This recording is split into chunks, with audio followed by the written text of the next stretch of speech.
17장 말씀입니다. 레위기는 크게 세 구조로 되어 있습니다. 1장부터 9장은 제사에 관련된 말씀이고 10장부터 16장은 정결함을 제사장에게 보임으로써 정함을 판단받는 규례, 그러니까 뭐 나병이라든지 혹은 뭐 벽에 곰팡이라든지 이런 부분도 있었죠. 그 다음에 여자 같은 경우에는 피를 흘린다든지 이런 부분에 대해서 정결하다, 제사장이 정결하다라고 판단을 해줘야지만이 진영 밖에서 있다가 진영 안으로 들어올 수 있었습니다. 그 부분이 이제 10장부터 16장 대속죄까지 부분이었고, 이 17장부터 27장 레위기 그 세 번째 파트는 10장부터 16장은 정결함을 검토받는 그런 말씀이었다면 17장부터는 가르침, 교훈입니다. 너희들 이렇게 살아 라는 말씀입니다. 그래서 17장부터 마지막 27장까지는 너희들 이렇게 살아 라고 말씀하시는데, 특별히 이걸 또 두 부분으로 나눈다면 17장부터 20장까지는 일반 백성들에게 하신 말씀이고 21장부터 27장은 제사장들에게 하신 말씀입니다. 그래서 일반 백성들 너희들 이렇게 살아, 제사장들아 너희들 이렇게 살아, 이게 레위기의 전체 구조다라고 말씀할 수 있습니다. 자, 오늘 17장 말씀은 표현적으로 봤을 때는 피에 대한 교훈인 것 같습니다.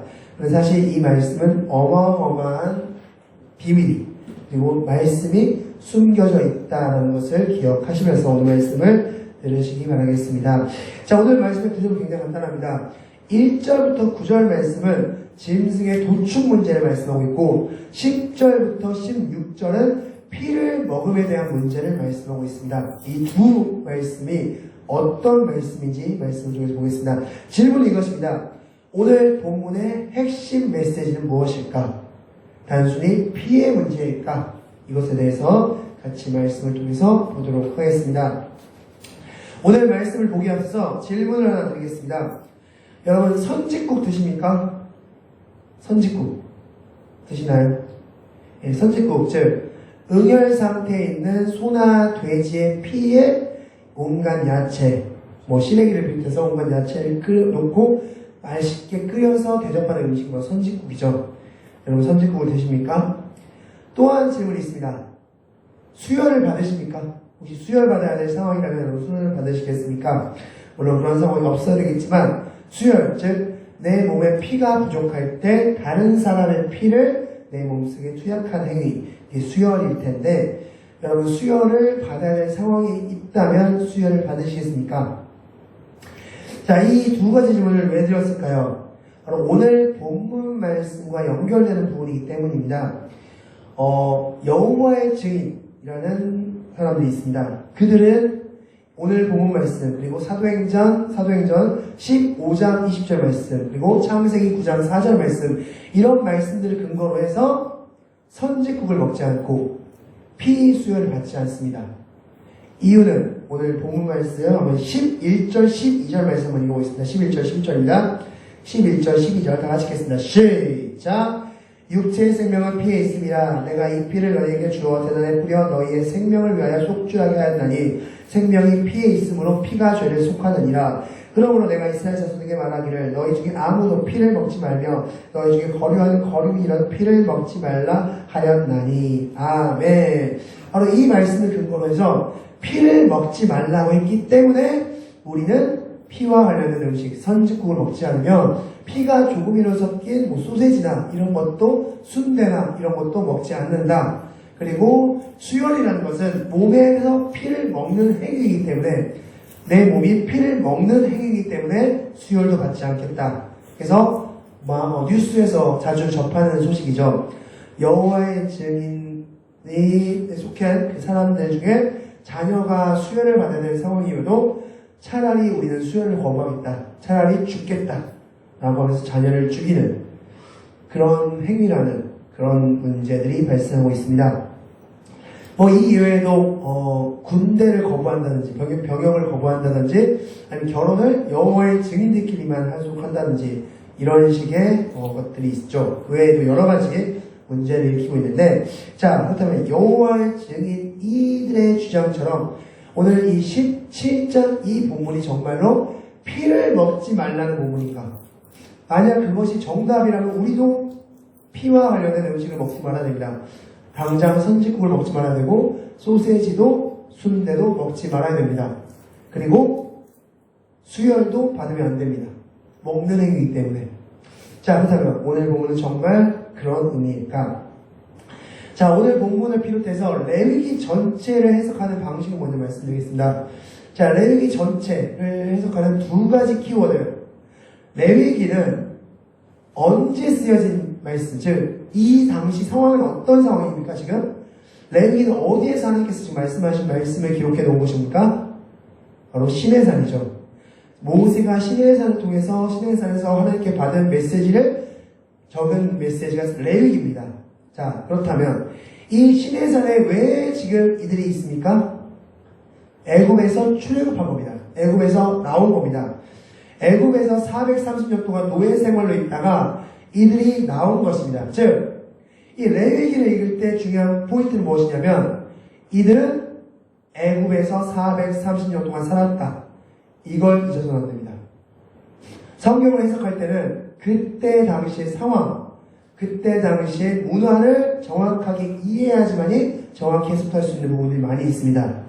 그래서 이 레위기를 특별히 읽을 때는 이들은 출애굽, 애굽에서 나왔다. 430년 동안 우리가 100년도 못 사는 삶을 사는 데 있어서도 많은 영향을 받습니다. 주변의 영향을. 근데 430년 동안 한 나라의 노예로 살면서 영향을 받았다. 엄청난 영향을 받았을 것입니다. 그것을 염두에 둬야 되고, 두 번째, 오늘 이 레위기를 포함해서, 오늘 본문을 포함해서 레위기 전체는 지금 어디를 염두에 두고 하신 말씀이라고 말씀드렸습니까? 가나안 입성을 두고. 레위기는 가나안 입성을 염두에 두고 하신 말씀입니다. 여기서 지금 시내산에서 너희들이 이렇게 지지고 먹고 살아라는 메시지라기보다는 가나안의 입성에서 이 가나안 땅이 어떤 땅입니까? 아브라함을 너의 본토 친척 아비집을 떠나 내가 내게로 지시할 땅을 가라라고 해서 가게 하신 곳이 어디입니까? 가나안 땅이죠. 그곳 때부터 하나님께서 염두에 두신 땅이고 내가 이 땅에서 내 백성들을 내 법으로서 다스리겠다. 내 나라를 만들겠다라고 염두에 두시고 그때부터 준비해 놓으시고 물론 그 전부터 준비하셨죠. 그리고 나서 출애굽시키셔서 지금 어디로 향하고 있는 겁니까? 가나안 땅으로 향하고 있는 겁니다. 그때 너희들은 이렇게 살아야 된다는 걸 지금 말씀하고 있는 겁니다. 지금 이 시내산에서 사실상 얼마 지나지 않으면 얼마 올라가지 않으면 가나안 땅입니다. 사실은. 그래서 사실 얼마 후에는 가나안 땅에 입성했어야 되는데 이들이 죄 때문에 입성하지 못한 것뿐이지 사실 이 말씀은 가나안 입성을 두고 얼마 지나지 않을 가나안 입성을 두고 하신 말씀이다 라는 것을 기억하시기 바랍니다. 두 번째, 그래서 레위기를 포함해서 이 오늘 본문을 포함해서 레위기 전체를 해석할 때는 오늘 이 레위기는 출애굽한 사람들, 출애굽 즉 애굽에서 430년 동안 살았던 사람들이 듣는 말씀이다. 두 번째, 이 레위기 율법은 가나안 땅에서 행하라고 하신 말씀이다 라는 걸 염두에 두시고 오늘 말씀을 듣도록 하겠습니다. 자, 먼저 첫 번째 1절부터 9절 말씀은 제사 위치에 대한 말씀을 하고 있습니다. 우리 1절부터 4절 말씀 같이 읽겠습니다. 1절부터 4절입니다. 그래서 시작! 여호와께서 모세에게 말씀하여 이르시되 아론과 그의 아들들과 이스라엘의 모든 자손에게 말하여 그들에게 이르기를 여호와의 명령이 이러하다 하니 하라. 이스라엘 집의 모든 사람이 소나 어린 양이나 염소를 진영 밖에서 잡든지 진영 밖에서 잡든지 먼저 회막문으로 끌고 와서 여호와의 성막 앞에서 여호와께 예물을 드리지 아니하는 자는 피 흘린 자로 여길 것이라. 그가 피를 흘렸은즉 자기 백성 중에서 끊어지리라. 아멘. 자, 오늘 말씀을 잘못 해석하는 경우인 겁니다. 하나님이 일반 도축은 허용하지 않고 만약에 너희들 고기가 먹고 싶지? 그러면 짐승을 제물로 삼아서 그 짐승을 제물로 바친 다음에만 먹어 라는 말씀을 오해하고 싶습니다. 왜냐하면 너희들 진영 밖에서 안에서 잡든지 먼저 어떻게 하라고 했으면 먼저 회막문을 끌고 오라고 했기 때문에 즉 제물로 드린 다음에 먹으라고 했기 때문에 그래서 이 말씀은 일반 도축 즉 내가 소고기 먹고 싶어요. 그러면 어떻게 됩니까? 화목제로 소를 화목 제물로 드린 다음에만 너희들 먹어 라는 말씀으로 오해하기 쉽습니다. 하나님은 정말 그런 의미로 말씀하신 것일까? 자, 말씀 통해서 보겠습니다. 우리 신명기 12장 15절 말씀 다 같이 읽겠습니다. 시작! 그러나 내 하나님 여호와께서 내게 주신 복을 따라 각 성에서 내 마음에 원하는 대로 가축을 잡아 그 고기를 먹을 수 있나니 곧 정한 자나 부정한 자를 막론하고 노루나 사슴을 먹는 것 같이 먹으려니와. 아멘. 자, 짐승 도축, 즉 고기를 먹고 싶을 때 먹어도 된다고 말씀하셨습니까? 안 하셨습니까? 하셨습니다. 너희들 고기 먹고 싶으면 마음껏 잡아서 먹어 라고 말씀하신 겁니다. 즉 노아의 홍수 이후로 하나님께서는 고기 도축을 허용하셨습니다. 즉 오늘 본문은 너희들 고기 먹고 싶을 때마다 제사 드려 제사 드린 다음에 그 제사 제물을 먹어 마음대로 도축하지 마 라는 메시지가 아니라는 사실입니다. 자, 그렇다면 오늘 이 말씀은 어떤 말씀일까? 자, 그런데 오늘 말씀, 이 본문 1절부터 9절 말씀 중에서 좀 눈에 띄는 본문이 있습니다. 우리 7절 말씀 같이 읽겠습니다. 7절 말씀. 다 같이 읽겠습니다. 시작! 그들을 전에 음란하게 섬기던 순년소에게 다시 제사하지 말 것이니라. 이는 그들이 대대로 지킬 영원한 규례이다. 아멘. 자, 갑자기 순년소 이야기가 나옵니다. 왜 순년소를 갑자기 뜬금없이 말씀하셨을까요? 말씀 통해서 보겠습니다. 역대하 11장 15절 말씀 우리 다같이 읽겠습니다. 시작! 여로보암이 여러 산당과 순년소 우상과 자기가 만든 송아지 우상을 위하여 친히 제사장들을 세웁니다. 아멘. 자, 나라가 갈라지면서 북이스라엘의 초대 왕이었던 여로보암. 그 여로보암이 어떻게 했다? 순년소 우상을 드렸다고 말씀하고 있습니다. 순년소 우상을. 자, 근데 오늘 7절 말씀에서 순년소에게 다시 제사하지 말라고 말씀하고 있죠. 자, 그렇다면 질문. 이 순년소를 제사하는 방법을 언제 이스라엘이 배웠을까요? 애굽에 있을 때. 이 애굽은 특별히 순년소를 제사하는 문화가 있었습니다. 자, 사진을 통해서 보여드리겠습니다. 자, 바로 이게 순년소인데, 이 순년소 우상, 이걸 원어로 사이르라고 합니다. 사이르. 이게 바로 사이르인데, 사실 이 그림은 굉장히 좀 온순하게 그려진 그림입니다. 사실 더 많은 그림이 있었는데, 너무 좀 징그럽고 괴상하기 때문에 좀 가장 순한 걸 제가 이렇게 보여드리는 것 뿐이지, 인터넷에 여러분 검색해보시면 괴상한 것들이 많습니다. 자, 즉, 이 사이드, 순년소 제사를 하나님께 이들이 우상으로 섬겼다는 것입니다. 즉, 오늘 본문 말씀의 첫 번째는 너희들 우상 섬기지 말라는 것입니다. 너희들 우상 섬기지 마라. 그런데 사실 더 큰 메시지가 숨겨져 있습니다. 자, 말씀을 통해서 한번 보여드리면 신명기 12장 2절 말씀 우리 다 같이 한번 읽겠습니다. 신명기 12장 2절 말씀입니다. 있습니다. 시작! 너희가 쫓아낼 민족들이 그들의 신을 섬기는 곳은 높은 산이든지 작은 산이든지 푸른 나무 아래이든지를 막론하고 그 모든 곳을 너희가 마땅히 파멸하며. 아멘. 자, 지금 이 말씀은 너희가 쫓아낼 민족이라고 말씀하고 있습니다. 그러면 누굽니까? 가나안 땅에 있는 7 족속들, 이방 백성들이죠. 그들이 지금 어떻게 제사 드리고 있다고 말씀하고 있습니까? 높은 산, 낮은 산, 푸른 나무 아래에서 어디서든지 지금 제사 드리고 있어 라고 말씀하고 있고, 너희는 그걸 따라하지 마 라고 말씀하고 있는 겁니다. 자, 그렇다면 왜 가나안 족속들은 여러 군데, 여러 장소에서 제사를 드렸을까요? 자, 이것을 가리켜서 범신론이라고 하죠. 범신론이 무슨 뜻이죠? 모든 곳에 다 신이 있다는 거죠. 자, 이 범신론은 단순히 가나안이나 애굽에서만 통용되는 단어가 아니죠. 바로 우리나라 예전부터 옛날 옛적부터 우상을 만들었던 개념에서는 범신론이 존재합니다. 자, 대표적인 몇 가지 말씀드리면 먼저 우리나라 토속신, 성주신, 집을 지키는 신, 조왕신, 부엌을 지키는 신, 문전신, 출입을 지키는 신, 즉신, 화장실을 지키는 신. 자, 각 집마다, 각 방 위치마다 신들이 존재하죠. 그래서 그 신들을 매 날마다, 그 신을 섬기는 날마다 이때는 즉신을 섬기고, 이때는 조왕신을 섬기고, 각각 위치마다 신을 섬깁니다. 무엇과 똑같습니까, 지금? 가나안 땅, 가나안 백성들이 장소를 옮겨가면서 신을 섬기는 모습과 일치합니다. 또한 그리스 로마 신화에 보면은 바다의 신은 포세이돈, 지옥의 신은 하데스, 술의 신은 디오니소스, 지혜의 신은 아테나. 자, 즉, 이 모든 신, 모든 사람들이 만들어낼 수 있는 신의 개념은 무엇이냐면, 각 위치마다 담당하는 신이 있다는 겁니다. 그런데, 성경에서 하나님의 신의 개념은 무엇입니까? 알파와 오메가.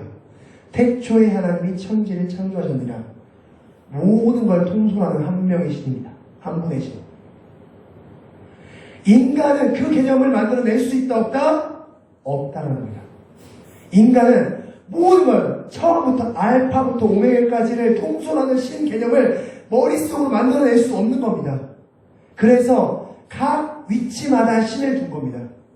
아, 여기는 이 신이 담당하지. 아, 여기는 이 신이 담당하지. 아, 여기는 이 신이 담당하지. 가나안 백성들도 마찬가지였고, 애국 애통은 마찬가지였습니다. 우리나라도 마찬가지였고요. 즉, 그럼 여기서 지금 하나님께서 말씀하고 싶은 건 뭘까요? 이 1절부터 9절 말씀을 통해서. 바로, 너희들, 나를 우상처럼 섬기지 마! 아, 메시지입니다, 지금 이스라엘 말씀하십니다. 왜 뜬금없이 갑자기 이 말씀하셨을까요? 왜 짐승과 관계를 맺지 말라라고 말씀하셨을까요? 자, 그 이유가 있습니다. 가나안 제사법 보면, 자, 성전에 많은 여사제들이 있습니다. 많은 여사제들이 있죠. 그 여사제들이 있는데, 어떤 사람이 제사를 드리고 왔습니다. 그들의 제사 방법은 무엇입니까? 여사제와 관계를 맺는 겁니다. 여사제와. 그런데, 그때 필요한 것은 많은 양의 헌금입니다. 많은 양의 헌금을 드리면 그때 여사제와 관계를 맺을 수 있습니다. 그 관계를 맺는 모습을 보고 그들의 신이 그것을 보고 흥분해서 기뻐하면 그들에게 복을 내린다는 게 그들의 기본 개념입니다. 자, 그런데 더 많은 기본적으로 드리는 헌금보다 더 많은 돈을 갖다 바쳤습니다. 어떤 사람이. 그러면 그 사람은 어떻게 할 수 있냐? 신과 직접적으로 관계를 맺을 수 있습니다. 그게 뭐냐? 순념소와 관계를 맺는 겁니다. 순념소 관계를 맺습니다. 자, 수관이죠. 수관을 합니다. 그러면 순념소가 흥분합니다. 막 소리를 내면 흥분합니다. 그러면 그때 준비해놓은 칼을 가지고 순념소 목을 땁니다. 그리고 그 순념소의 피를 받아 마시는 겁니다. 그게 바로 이 당시의 제사법이었습니다.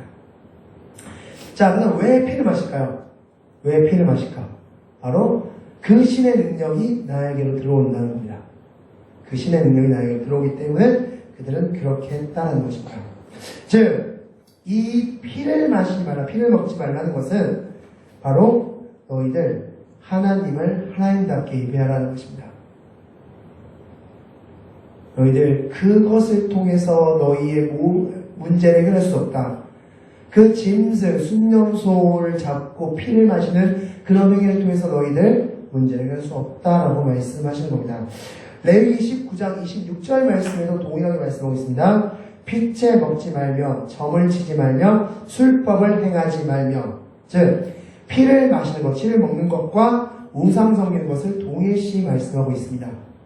즉 피를 먹는다는 것은 바로 우상을 섬기는 행위였던 것입니다. 그래서 너희들 그렇게 하지 말라라고 말씀하고 계십니다.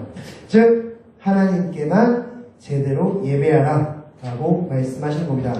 그런데 또 하나의 중요한 의미가 있습니다. 자, 창세기 9장 4절 말씀에는 이런 말씀이 있습니다. 노아가 이제 방주의 모든 홍수 사건을 다 마치고 방주에서 나왔을 때 하나님께서 이렇게 말씀하십니다. 그 생명되는 핏째 먹지 말 것이다 라고 말씀하고 있습니다. 핏째 먹지 말라라는 말씀을 하십니다. 자, 그렇다면 이 핏째 먹지 말라는 건 무슨 뜻일까요? 뭐 잘 구워 먹으라는 겁니까? 이때 창세기 9장 말씀에서 하나님께서는 식용으로 고기를 허락하십니다. 짐승을 잡아서 먹는 걸 허용하십니다. 그리고 나서 하신 말씀이 핏째 먹지 말라는 겁니다. 그렇다는 것은 너희들 고기를 먹는 건 좋은데 잘 익혀서 먹어라. 웰던으로 잘 구워서 먹어라. 이런 메시지일까요? 자, 이 말씀을 해석하기 위해서는 집에 가서 한번 읽어보시면 창세기 1장과 7절 창세기 9장 1절과 7절 말씀은 동일한 메시지가 등장합니다. 생육하고 번성하고 땅에 충만하라. 자, 이것을 용어로 수미상관법이라고 하죠. 즉 어떤 내용을 강조하고 싶을 때 그렇게 적는 건데, 자, 하나님께서는 노아 가족에게, 지금 방주에서 막 나온 노아 가족에게 너희들 생육하고 번성하고 땅에 충만해 라고 말씀하시면서, 그러면서 주신 말씀이 핏째 먹지 말라는 메시지입니다. 자, 무슨 뜻일까? 말씀을 통해서 보도록 하겠습니다. 창세기 말씀을 같이 보겠습니다. 창세기 4장 14절 말씀 다 같이 읽겠습니다. 시작! 주께서 오늘 이 지면에서 나를 쫓아내시온즉 내가 주의 낯을 배우지 못하리니 내가 땅에서 피하며 요리하는 자가 될지라. 물은 나를 만나는 자마다 나를 죽이겠나이다. 아멘. 자, 이게 누가 한 말일까요? 가인이죠. 네. 자, 가인이 아벨 동생을 죽인 후에 하나님께서 아벨의 피가 오사하고 있다라고 말씀하시면서, 그러면서 가인이 한 말이 뭐라고 말씀하고 있습니까? 물은 나를 만나는 자마다 나를 죽이겠나이다. 뭐가 좀 이상하지 않습니까? 나를 만나는 자마다 나를 죽인다? 즉 무슨 소리입니까? 가인, 성경의 최초의 살인자는 가인입니다. 그런데 이 최초의 살인이라는 것을 등장하게 된 배경은, 이 시대는 어떤 시대였다? 살인이 너무나 자유롭게 이루어진 시대였다는 겁니다. 그러니까 내가 아벨 동생을 죽였듯이 누군가가 또 나를 죽이는 것, 그러니까 사람 죽이는 게 너무나 쉬운 시대였다는 겁니다.